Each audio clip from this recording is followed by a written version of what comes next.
Welcome back, fellers, to Cyclone Excavation and Utilities, a YouTube page where you guys get to see a little insight about utilities, earthwork, dirt work, whatever you want to call it, big machines, big earth moving equipment. I really appreciate you guys joining us, and we're taking it kind of back on this one. If you guys go look at kind of our earlier channel videos, the vloggy channel, over the last month and a half, it's been kind of all over the place, it feels like. So we're gonna get back to where we started with you guys, and I'm gonna take you around. We're gonna go, I got some meetings this afternoon. It has been an insanely busy time right now, trying to wrap jobs up, trying to get jobs contracted, get jobs started. We're gonna take you guys over to the airport. You guys have been watching the airport pretty much the entire time. We are almost. Oh, we lax finishing. Let's put it that way. At the airport, I wanna take you guys over there and show you around and about where we're at. Other than that, got a couple other projects, but let's go see the boys over there. Huh? Check that merch out. Like the video.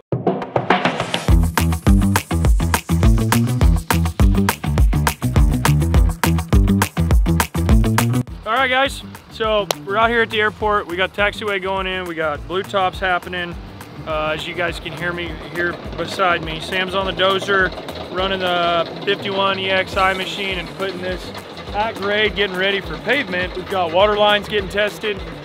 The trickle channel that just went in to establish all the water mitigation for this to sheet drain and push out effectively through the airport. That got poured, thank God. Sod, hydroseed, asphalt. We just sat through the pre-paving meeting.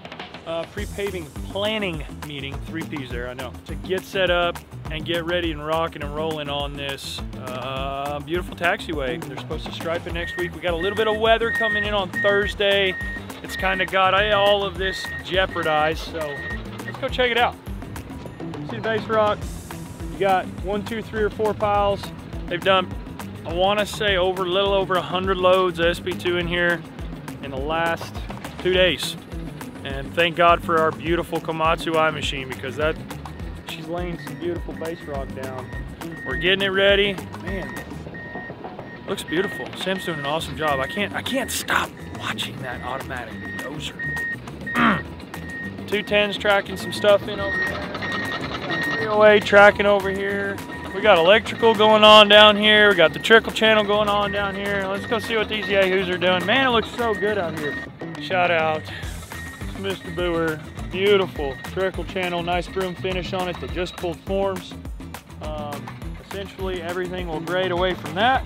We've got a little bit of fine grading we've got to establish in on this side. We've been waiting on this trickle channel. As you guys can see, here's our flared end poured right up to it. The water keeps transferring underneath the taxiway. This is what they call storm drain pipe for you kind of newbies to the channel. And that's what we're controlling. We're controlling all the water mitigation off this whole entire job site. Sheet drains into here and then effectively drains out and keeps on rocking and rolling. So, man, Bobby, that looks absolutely beautiful. Beautiful. As you guys know, there's lights everywhere out here along these taxiways, out here along the runways, everywhere. So, how do you keep them intact, right? Well, when you're crossing it with a taxiway or a roadway or anything like that, here in Arkansas, FAA guidelines, from what I'm understanding, so we got a poor duct bank, and that's a DUCT, duct bank. They've got two pipes in there carrying one for the actual wire and then basically a spare pipe for another wire to get if anything were to happen, right? And then we encase it in concrete, which is red dyed. Really cool little process. Got stamped in both ends. This looks good. And that counterpoise wire, from what I understand, the man rotating. This looks so good. I'm getting this cleaned up. Turn around and look at this. You guys can see a taxiway all the way running down through there. What is he doing? He's pulling right on our excavators everywhere. There's dozers everywhere. We are literally about a week and a half from deadline on this thing, and we are pushing hard. Trickle channels poured. All the obstacles that we really needed to jump, the duck bank, the trickle channel, the last pieces to tie this apron in and get this going, is done now, and inspected and approved. It's pretty incredible, guys. I know a lot of you guys are probably, I would assume, excavation company owners or trying to do it. One little old Mini X and one little old skid steer can turn into everything you see behind me. It's pretty incredible what we got going on. It's kind of hard for me to even fathom and stand up here and look at sometimes, honestly. I was a little caught up in it, man. We got trickle channel done. You got the duck bank over there, across for the taxiway, so the taxiway can come in and tie in down here. The duck bank's done. Water lines are in on both ends. They're getting tested as we speak right now, and we're laying base rock and getting ready to pave. We need to get this little bit of dirt area. Sod was supposed to be tomorrow. We got some pretty bad weather coming in on Thursday I'm a little nervous about. But hydro seed's supposed to come in not Saturday, Monday, something like that. What I'm getting at is we're this close. We are this close. But man, it is it's pretty unreal to sit here and watch this stuff. I mean, I kind of catch myself sometimes just standing and watch and be like, dang, dude, who owns all this, you know? Whose job is this? It's just, but then I go, oh, it's you. And then I go, oh, it's me. No, guys, I really appreciate you sticking with us. This year has been unbelievable. This project right here, we are so proud of. We take such pride in being able to combine forces here and knock this out, seriously. So, and it's so cool to watch airplanes all day. I love it. I'm blown away what it can get you, where it can get you. A lot of hard work, an amazing team has to be needed, really good subcontractors you can rely on, and relationships is absolutely key to scaling and getting to here in 8 or 9 years. It's kind of crazy. So proud of the team, so proud of the guys. We are like 7-8 days away from deadline. We are obviously pouring the people to this. We're wrapping up Van Buren Whataburger down there. We're wrapping up Junction. We're wrapping up several big projects. Just takes a toll, because when you're wrapping up projects, you got to have more projects for, you know, your equipment to go to and for your guys to go to. But at the same time, the market and the economy and everything, it's pretty rough, but winners win.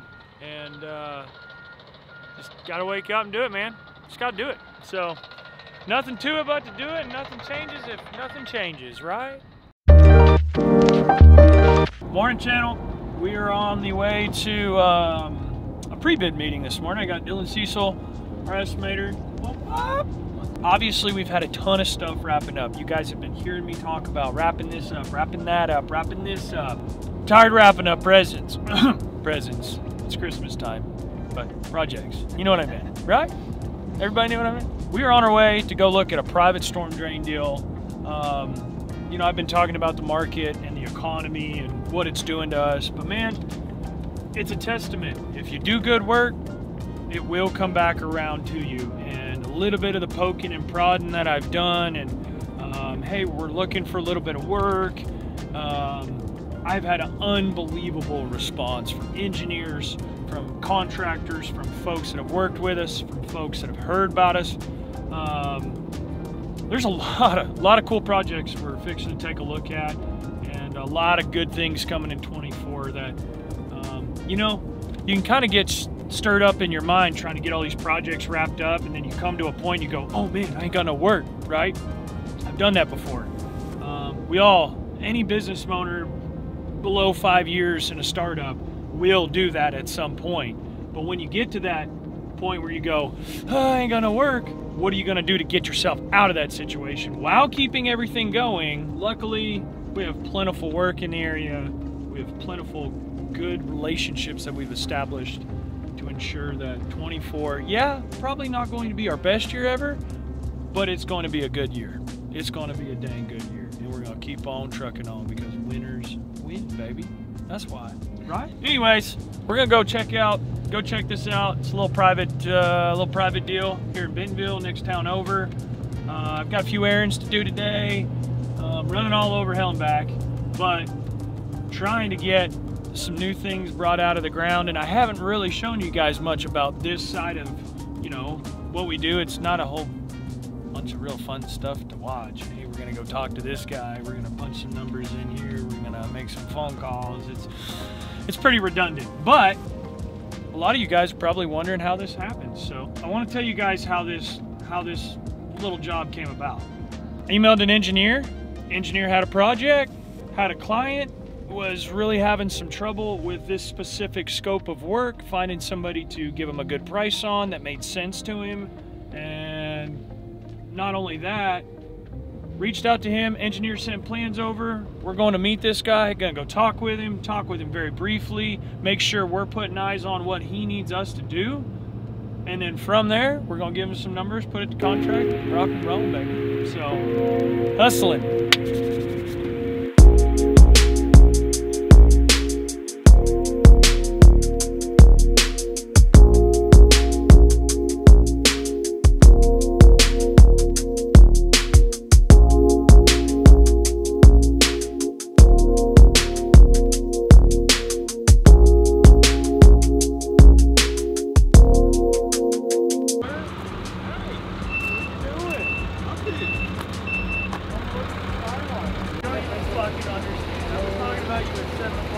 Alright guys, if you guys remember back to the project management video, day in the life of project manager video, maybe Will can put that right here for you guys.